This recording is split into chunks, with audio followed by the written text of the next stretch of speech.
네, 라스 성공 전략 2부 시작하도록 하겠습니다. 오늘 우리 증시 좀 부진한 흐름을 타고 있습니다. 낙폭이 그렇게 크지는 않습니다만 상승 쪽으로 방향을 잡지는 못하고 있는 상황입니다.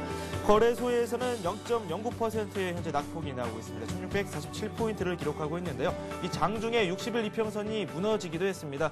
하지만 어느 정도 회복세를 거치고 있는 과정이긴 하지만 계속해서 등락을 거듭하면서 약보합권에 마무리가 되고 있습니다. 코스닥 시장은 520선에 머무르고 있습니다. 0.5% 정도 오르면서 코스피 시장에 비해서는 선방하는 모습을 보여주고 있습니다. 이 반등에 성공하는 모습을 현재 보여주고 있죠. 오늘 투자 주체별로 한번 살펴봐도 외국인과 개인의 매수세가 꾸준히 유입이 되고 있습니다. 기관의 매물이 계속해서 쌓이고 있는 상황인데 오늘 2,800억 원 정도 매도를 보인 것으로 확인이 되고 있습니다. 코스피 시장, 코스닥 시장에 모두 비슷한 상황이 벌어지고 있는데 장 후반부로 접어드는 상황에서 우리 시장 또 어느 쪽으로 방향을 가져갈지 한번 살펴보도록 하겠습니다. 시황센터 연결해 보도록 하겠습니다. 시황센터 나와주세요. 네, 시황센터입니다. 오늘 코스피 지수는 보합권 내에서 혼조세를 이어갔습니다. 뉴욕 증시가 중국의 긴축 우려로 혼조세로 마감했다는 소식, 그리고 이번 주 미국과 일본의 정책 금리 결정 등 이런 이벤트를 앞두고 관망하는 모습을 보였는데요. 어제 하락할 때 따른 반발 매수세가 유입되면서 코스피 지수는 어제보다 5포인트 오르며 장을 출발했습니다. 1654포인트로 장을 출발한 이후에 장중 하락하기도 했지만 이내 상승 반전하면서 등락을 거듭했습니다. 투자자들의 관망세가 우세한 가운데 외국인들이 2천억 원 이상 순매도하면서 기관이 2천억 원 이상 순매도하면서 지수 하락을 이끌었는데요. 개인들은 2천억 원 이상 순매수를 이어갔고 장중 외국인들은 순매수로 돌아섰습니다. 오늘 코스피 지수는 어제보다 1포인트가량 하락한 1647선에서 장을 마칠 것으로 예상됩니다. 이어 코스닥 지수 흐름도 살펴보겠습니다. 코스피에 비해서는 오늘 강한 상승 흐름이 나왔습니다. 개인 매수에 힘입어서 장중 내내 강보합권에서 머물렀는데요. 코스닥 지수는 어제보다 2포인트 상승한 519로 장을 출발한 이후에 소폭 더 오른 모습을 이어갔습니다. 오늘 520선 하란에 성공했습니다. 코스닥 지수는 어제보다 3포인트 상승한 520선에서 장을 마칠 것으로 예상됩니다. 이어서 시가총액 상위 종목군들 흐름 보겠습니다. 먼저 코스피 쪽입니다. 삼성전자, 포스코, 한국전력이 하락하고 있는 반면에 현대차, 신한지주, KB금융 등이 오르면서 오늘 업종별 종목 간에는 혼조세를 이어갔습니다. 신한지주와 우리금융 등 일부 은행주들이 하이닉스 반도체의 블록딜이 마무리된 가운데 매각 이익이 발생할 것이라는 기대감이 나오면서 오늘 은행주들이 매수세가 유입됐습니다. 기아자동차는 실적이 좋아질 것이라는 전망이 오늘 상승하는 흐름을 보였고요. 그 밖에 현대중공업은 하락, LG화학이 1% 상승했고 하이닉스가 0.4%, 장 초반에 비해서는 상승폭을 다소 줄였습니다. 오늘 강보합권에서 장을 마칠 것으로 예상됩니다. 네, 이어서 코스닥 시가총액 상위 종목군 흐름 보겠습니다. 서울반도체가 강보합으로 장을 마쳤고요. 셀트리온이 1% 이상 오르면서 오늘 장 강한 흐름을 보였습니다. 반면에 포스코, ICT, 메가스터디는 약한 흐름을 보였고 SK브로드밴드는 강세로 장을 마쳤습니다. 동서와 CJ 오쇼핑은 보합으로 장을 마쳤고요. 성광밴드가 1.4%나 상승했는데요. 신규 수주에 대한 기대감이 작용하면서 오늘 증시에는 강한 상승 흐름을 보인 것으로 풀이됩니다. 이어서 오늘 특징을 보인 업종들 살펴보겠습니다. 자동차 관련주의 기관의 매수세가 유입되면서 오늘 자동차 관련주들의 흐름이 괜찮았는데요. 현대차가 1.8% 상승했고 기아차는 무려 4.45%나 급등했습니다. 신차 휴가로 점유율이 점차 증가할 것이라는 전망이 오늘 매수세를 유입시킨 것으로 분석됩니다. 반면 오늘 전기 전자업종의 하락세가 두드러졌습니다. 외국인과 기관의 매도세가 강해지면서 오늘 삼성전자를 비롯한 대부분의 전기 전자업종이 낙세를 보였는데요. 삼성전자가 0.3% 조정을 받았고 LG전자 역시 약세로 장을 마쳤습니다. 삼성전기는 1% 하락했습니다. 네, 오늘 환율 흐름 어땠는지 보겠습니다. 환율 흐름 전에 먼저 오늘 특징주 살펴보도록 하겠습니다. 3D 관련주들의 상승세가 두드러졌습니다. 성장 기대감이 반영된 것으로 분석되는데요. 잘만테크가 10%나 급등했고 그 밖에 TLI가 3% 상승, 아이스테이션도 6% 상승으로 장을 마쳤습니다. 최근 인기를 끌고 있는 전자가 3D TV 사업에 진출한다는 소식, 그리고 3D 영화 상영 등이 호재를 보이면서 오늘 3D 관련주들에도 매수세가 유입된 것으로 분석됩니다. 그 밖에 정보 보안주의 흐름도 괜찮았습니다. 안철수 연구소가 3%나 급등했고요. 그 밖에 소프트포럼이 강세 마감했고 한국정보공학, 어울림정보, 나우콤 등은 1% 상한가 가까운 상승세를 보였습니다. 자, 오늘 환율의 흐름은 어땠는지 살펴보겠습니다. 원달러 환율이 보합권에서 제한된 흐름을 이어갔습니다. 오늘 서울 외환시장에서 원달러 환율은 정거래일보다 70전 하락한 1134원으로 장을 출발한 이후에 1135원 선까지 오르기도 했지만 이내 소폭 하락해서 1132원 선에서 등락을 거듭했습니다. 외환시장 관계자들은 달러 대비 유로화가 반등하면서 환율의 하락에 힘을 실었다고 분석했는데요. 어제 환율 상승 부담에 따른 찰실현 매물이 쏟아진 것으로 나왔습니다. 오늘 원달러 환율은 어제보다 2원 정도 하락한 1132원 선에서 장을 마칠 것으로 예상됩니다. 지금까지 시황센터였습니다. 네. 어제와는 달리 오늘 시장 좀 차분하게 마무리가 되고 있습니다. 상승으로 전환되지는 않았고 1648포인트 선에서 코스피가 마감이 되고 있습니다. 외국인과 개인이 주식을 순매수한 걸로 확인이 되고 있는데 프로그램 쪽에서도 매수폭이 어느 정도 나왔습니다. 2,900억 원 정도 매수량이 나오면서 시장 상황을 좋은 쪽으로 끌고 가려고 노력을 했지만 기관 쪽에서 매물이 꽤 많이 나오면서 시장 상황은 좀 하락 쪽으로 가닥을 잡아가는 모습이 나왔습니다. 이어서 내일장에 대한 전략을 한번 세워보는 시간 갖도록 하겠습니다. 동양종금증권 신동범 연구원 전화 연결되어 있습니다. 안녕하십니까? 네, 안녕하세요. 네, 코스피가 약세로 마감이 됐습니다. 반면 코스닥 쪽은 강세장으로 마무리가 됐는데요. 오늘 시장 어떻게 보셨는지 이슈부터 한번 정리해 볼까요? 네, 아무래도 시장은 좀 중국 긴축 리스크가 다시 한번 불거진 다음에 조정적으로 살짝 좀 기울어진 모습입니다. 여기에 FOMC 금리 결정을 앞두고 있어서요. 관망세가 좀 더욱 짙어진 분위기인데요. 뚜렷한 상승 모멘텀이 없어서 투자자들이 좀 대응하기 어려운 장이 이어지고 있습니다. 물론 외국인의 경우는 오늘도 매수에 나서면서 추세적인 매수세를 확인시켜주고 있는데요. 이런 측면에서 본다면 결국 큰 폭의 조정보다는 기간 조정으로 끝날 가능성이 좀 높다고 할 수 있습니다. 네, 그렇군요. 오늘 외국인들 그래도 꾸준히 매수를 하면서 우리 증시를 이끌어내는 모습을 계속해서 보여줬습니다. 오늘 밤에 해외 증시에서 나올 여러 가지 이벤트들을 좀 챙겨봐야 될 것 같습니다. FOMC 회의도 있고 해외 증시 체크 포인트가 있다면 어떤 게 있을까요? 네, 앞서 말씀드린 것처럼 오늘 FOMC 정책금리 결정이 있는 날인데요. 금리는 예상대로 동결될 것이라는 전망이 우세합니다. 다만 시장의 관심이 금리 인상 시기에 대해서 구체적으로 언급해 줄 것인지 이것을 주목하고 있는데요. 특히 상당 기간 저금리를 유지한다는 이런 문구를 수정하느냐 이것이 좀 중요한 포인트입니다. 상당 기간 저금리를 유지한다는 문구를 유지하는 대신에 재할인율을 25bp 정도 추가로 인상하는 선에서 마무리 지을 것으로 보입니다. 네, 그렇군요. 시장에서 나오는 여러 가지 이야기를 들어보면은 금리는 일단 동결이 될 것이다라는 이야기가 꾸준히 나오고 있고, 여기서 나올 만한 그렇게 큰 이벤트는 없을 것이다라는 이야기도 조금씩 있습니다. 하지만 그 내용을 두고 해석을 할 때 또 어떤 방향으로 해석이 되는가도 상당히 중요할 것 같습니다. 그렇다면 내일 우리 시장도 어떻게 될지도 상당히 중요할 것 같거든요. 네, 시장은 중국 리스크가 완전히 해소되기 전까지는 아무래도 당분간 좀 기간 조정이 이어질 가능성이 높습니다. 미국의 경우에는 최근 발표되고 있는 경제 지표들이 예상을 상회하고 있고 아주 좋은 흐름을 나타내고 있는데요. 정책금리 또한 예상대로 동결될 것으로 보여서 우리 시장에 부담을 줄 것 같지는 않습니다. 문제가 바로 중국인데요.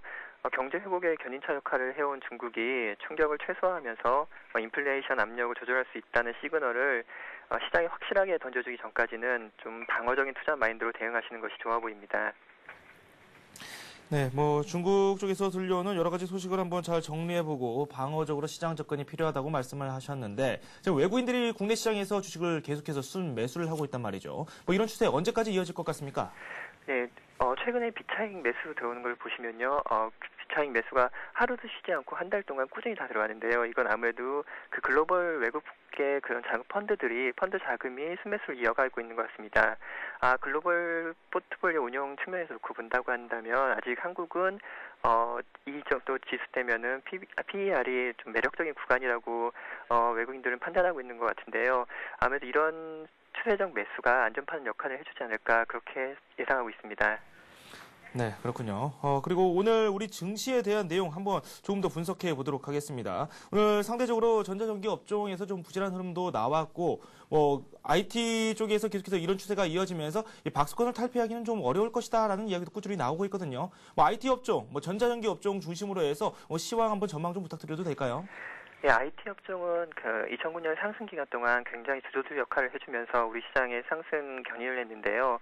아무래도 시장에 삼성전자나 아니면 LG전자 이런 IT 대형주들 같은 경우에는 수급 개선이나 그리고 또 이쪽 이익 모멘텀이나 모든 상승 모멘텀이 다 나온 상황입니다. 이런 상황에서 추가적으로 주가를 견인할 수 있는 상승 모멘텀, 이익 모멘텀이 나와줘야 되는데요. 아시다시피 경기 선행지수가 지금 꺾인 상황에서 주도주를 중심으로 차익 실현 매물이 좀 많이 나오고 있는 상황인 것 같습니다. 그래서 지금은 대형주에 대한 그런 접근보다는 조금 쌀 때를 기다려서 한 템포 쉬어가는 전략이 좀 괜찮아 보입니다. 네, 그렇군요. 최근 들어서 중국에서 전인대회를 거치면서도 꾸준히 나왔던 이야기죠. 소비에 대한 이야기가 꾸준히 나오고 있습니다. 이에 대해서 유통주들이 이 장중에 조금 관심을 받기도 했었는데 유통업종에 대한 흐름도 한번 짚어볼 필요가 있을 것 같습니다. 어떻습니까? 예, 유통주는 저도 굉장히 관심 있게 보고 있는 종목인데요. 아무래도 위안화 절상이 지금 시장의 화두입니다. 위안화 절상을 하려면 아무래도 중국이 금리 인상을 하려면은 순서상 위안화 절상이 먼저 이루어져야 되는데요. 이런 위안화 절상은 결국 통화가치 상승을 의미합니다. 결국 그러면 중국의 구매력 상승을 의미하고요. 그럼 중국 내수 소비 시장은 성장으로 연결될 수 있습니다. 이런 측면에서 굳이 국내 유통업종만 놓고 본다고 하더라도 예를 들어 아모레퍼시픽이나 아니면 이마트나 아니면은 또 국내 홈쇼핑이나 이런 유통업종이 중국에 굉장히 많이 진출해 있는데요. 이런 상황을 놓고 본다면 또 한 가지 더 덧붙여서 말씀드리면은 우리나라 지금 중국에 진출한 우리나라 기업들 같은 경우는 성과 또한 상당히 우수한 성과를 보이고 있습니다. 시장 점유율도 빠르게 증가하고 있고요. 그래서 위안화 수혜 그런 측면에서나 아니면 중국의 전인대에서 원자바이오 총리가 내수를 강력하게 이끌겠다 이런 기대감까지 고려해 본다면 우리나라 유통주도 충분히 관심을 갖고 접근해 볼 만한 그런 업종이라고 판단됩니다. 네, 유통업종 오늘은 좀 조정을 받았습니다. 그렇게 낙폭이 크지는 않았고요. 한 0.1% 전체적으로 하락하는 추세를 보여줬습니다. 그래도 꾸준히 유통주에 대한 관심을 가져가는 자세가 필요하다라고 정리를 해주셨습니다. 내일 시장 더 중요하겠죠. 어제 좀 낙폭이 컸었고 오늘 소폭 하락하면서 코스피 시장 그래도 좀 반등할 수 있는 여지를 남겨놓은 상황입니다. 여러 가지 해외 변수들을 잘 살펴봐야 될 텐데 내일 우리 시장 투자 전략도 한번 짜봐야 될 것 같은데요. 네, 지금은 체력을 비축하는 구간인 건 맞습니다. 근데 내일만 놓고 본다면 대한생명 상장이라는 내부적 빅 이벤트가 기다리고 있습니다. 지금과 같이 투자 심리가 좀 위축된 시장에서는 대한생명 같이 대형 생명보험사가 상장한다는 것이 증시에 굉장히 긍정적인 이벤트인 것이 틀림없는 사실인데요. 특히 대한생명 같은 경우에는 공모가가 당초 예상 밴드보다 낮은 8,200원에 결정되면서 공모주 청약에만 무려 4조 2천억이 넘는 자금이 몰렸습니다. 이런 것을 한번 본다면 좋은 투자 기회가 될 것이라는 기대가 좀 높은 상황인데요. 따라서 내일 대한생명이 공모가를 상회하는 양호한 흐름을 나타내준다면 보험주를 필두로 금융주 전반에 대한 매수세가 확산될 것이라고 전망됩니다. 이런 기대감을 한번 내일은 가져볼 수 있다고 생각합니다. 네, 대한생명의 주가를 한번 지켜보는 것도 필요하다고 말씀을 해주셨는데 대한생명 관련해서 여러 가지 뉴스가 또 많이 나오고 있죠. 자산 재평가도 검토하겠다라는 소식도 들려오고 있는데 이게 또 주가에 어떤 흐름을 가져올지 보험업종 전체에 미칠 수 있는 영향 어떤 게 있을까요? 예, 일단 생명보험사 같은 경우에는 우리나라 생명보험사가 앞으로 성장이 굉장히 기대되는 그런 업종입니다. 현재 세계 8위 정도 규모 자산 규모를 갖고 있고요. 근데 아직 증시에 상장되지 않고 있다 보니까 자본 조달이나 아니면 주주가치 경영 그런 쪽에서 약간 좀 낮은 점수를 받고 있는 게 사실입니다. 그런데 삼성생명도 이제 예정이 돼 있고요. 동양생명, 대한생명 이미 상장이 될 거고요. 이런 상황에서 생명보험사들이 상장이 된다면 질적 성장, 방금 말씀해 주신 것처럼 자산 재평가라든지 이런 질적 성장이 이루어질 것이 거의 확실해 보이기 때문에 보험주 전반적으로 리레이팅되는 그런 효과가 나타날 것이라고 기대하고 있습니다. 네, 대한생명에 대한 주가 내일 상장으로 예정되어 있습니다. 내일 어떤 주가 흐름을 보일지에 따라서 보험업종, 더 나아가 금융업종의 향방까지도 좌우할 수 있는 중요한 이벤트라고 정리를 할 수 있겠습니다. 이렇게 해서 내일장 투자 전략까지 한번 세워봤고요. 또 말씀 고맙습니다. 네, 감사합니다.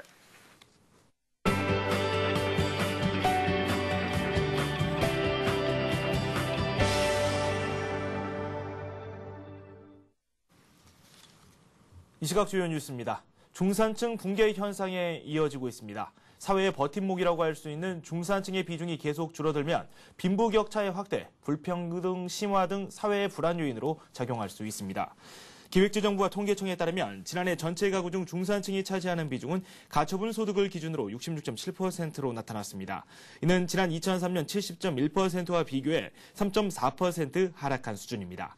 같은 기간 빈곤층이 11.6%에서 13.1%로 1.5%포인트 올랐고 상류층은 18.3%에서 20.2%로 1.9%포인트 상승해 중산층 이탈자가 상류층에 더 많이 편입된 것으로 보입니다. 한국개발연구원이 조사한 중산층 비중은 지난 92년 75.2%로 정점을 기록한 뒤 98년 66.8%, 2008년 63.3%로 16년 만에 11.9%포인트 떨어졌습니다. 중국의 원자바오 총리가 위안화의 가치를 인위적으로 낮게 유지하고 있다는 미국의 비난을 일축하자 미국 의회 의원들이 오바마 행정부의 강력 대응을 촉구했습니다. 미 의회 의원 130명은 현지 시간으로 어제 티머시 가이트너 재무장관과 게리 루크 상무장관 앞으로 서한을 보내 중국의 환율 정책에 강력하게 대응할 것을 촉구했습니다. 의원들은 서한에서 중국을 환율 조작국 리스트에 포함시키고 환율 조작국에서 수입되는 상품에 상계 관세를 부과할 것을 요구했습니다. 또 미 하원 세입위원회는 중국 환율 정책의 영향을 분석하는 청문회를 오는 24일 열기로 결정했습니다. 정부는 오늘 정운찬 국무총리 주재로 국무회의를 열어 세종시 수정 관련 법안 5개를 심의 의결했습니다. 세종시 수정안이 정부가 지난 1월 11일 공식 발표된 이후 64일 만에 정부 입법 형식으로 국무회의를 통과한 것입니다. 정부는 이명박 대통령의 재가를 거쳐 이르면 이달 말께 국회에 수정안을 제출할 것으로 알려졌습니다. 세종시법 개정안은 중앙부처의 세종시 이전을 백지화하는 대신 교육, 과학 중심 경제도시를 조성하는 것을 골자로 하고 있습니다. 개정안은 또 국내외 대학과 연구기관에 대해 국유 공유재산의 사용료나 대비료를 감면해주고 특목고와 자율학교 학생을 전국적으로 모집하도록 했습니다. 다음 달부터 국민연금을 받고 있는 기존 수급자들의 연금 수급액이 2.8% 늘어납니다. 보건복지가족부는 기존 국민연금 수급자 260만 명의 올해 연금 수급액을 지난해 소비자 물가 연동률을 반영해 2.8%로 인상키로 하고 이를 확정 고시했습니다. 이에 따라 월 50만 원의 연금을 받고 있는 수급자의 경우 4월부터 14,000원 인상된 51만 4천 원을 받게 됩니다. 배우자나 자녀, 부모가 있는 경우에 더해받는 부양가족 연금액도 2.8% 인상됩니다. 한편 15년 만에 국민연금 납입 상한 기준이 상향 조정되면서 오는 7월부터 하한은 22만 원에서 23만 원으로 상한은 360만 원에서 368만 원으로 조정됩니다. 이에 따라 월 360만 원 이상 고소득자는 보험료를 최대 월 7,200원, 직장가입자는 3,600원 더 내게 됩니다.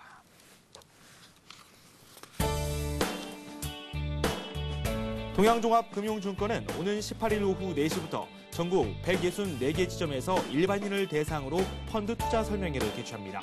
이번 설명회에서는 각 지점에서 선별한 PB들이 펀드 투자 전략과 자산관리 노하우 등을 소개합니다. 대우증권은 17일부터 26일까지 코스피 200 지수와 탄소 배출권 선물 가격, 미국 달러화 가격, 양도성 예금 증서 91일물 금리 등 각각 기초 자산으로 한 원금 보장형 파생결합증권 3종을 공모합니다. 코스피 200 탄소 배출권 DLS와 달러 가격 DLS는 조기 상환형으로 만기는 2년입니다. 삼성카드가 정유사에 관계없이 모든 주유소에서 리터당 60원을 할인받는 카엠모아 카드를 출시했습니다.